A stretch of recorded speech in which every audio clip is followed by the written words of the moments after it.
The Prime Minister's office is refusing to confirm or deny if Anthony Albanese had discussions with US officials on the beef import ban last month in Canada. Our political editor Andrew Clennell is live in the studio. Andrew, give us the context. Well, Scott Bessent, Jamieson Greer met Anthony Albanese and Kevin Rudd in Kananaskis. Was beef discussed there, and was the beef import ban discussed there? Here's the comment from the Prime Minister's office. Let's have a look at that. We don't go into private discussions. We know on Sunday Anthony Albanese denied President Trump had raised it with him, and we know the government keeps saying that this is a departmental decision. Nothing to do with the Prime Minister or ministers. That seems barely believable when we're trying to get tariff exemptions from the US. Donald Trump indicating despite this beef ban, I guess, we could cop an even worse one. Now, Anthony Albanese was asked in Kananaskis in June if in that meeting with Bessent and Greer, if beef had been raised or the News Bargaining Code. He doesn't answer the question on beef, just on the News Bargaining Code.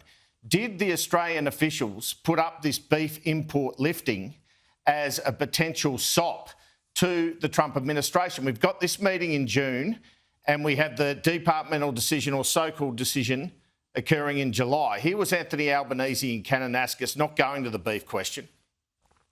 Jamieson Greer's been a vocal critic of perceived trade restrictions with Australia, particularly beef and the News Media Bargaining Code. Did those issues come up today, and if so, what are the remedies that they're seeking in relation to those? We discussed the News Bargaining Code. I explained the position of what it is, that it's not something that produces revenue for the government. It's something that we want the platforms to negotiate in good faith with the producers of product that they use to make money.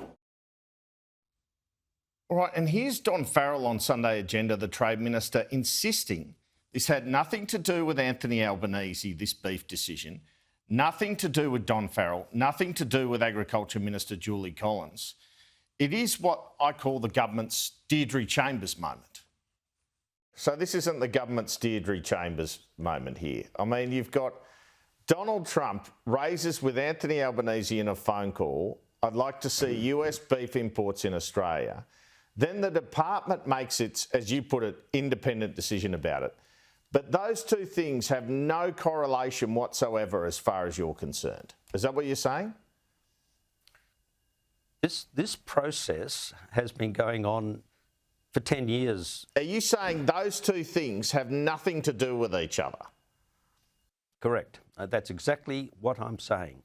We don't make decisions about our biosecurity issues based on requests from, presidents of other countries. Those countries are free to apply to import their goods into Australia. We do a scientific examination and we make a decision. Sometimes we accept, sometimes we reject, but it's a process that goes on independent of the government and the Department of Agriculture.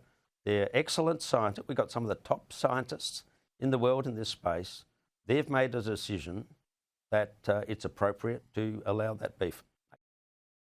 And here's Don Farrell's mistake on Sunday, corrected by the Prime Minister. He said Trump raised it with Albanese. Trump raised it in a press conference on Liberation Day. Anthony Albanese corrects him.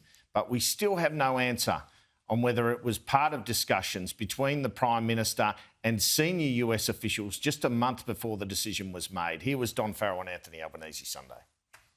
When you've been talking to the likes of Jamieson Greer and Howard Lutnick in the US administration that has been discussed, is this something they put to you in recent months as something Australia needs to change? No, well, I had recently 2 discussions with Jamieson Greer, and this issue was not raised on either of those occasions. Of course, the President of the United States has raised it with the Prime Minister. Did this have anything to do with Donald Trump? No, this has been a process that has been there for 10 years, the review process. Did Donald Trump raise this with you directly? No.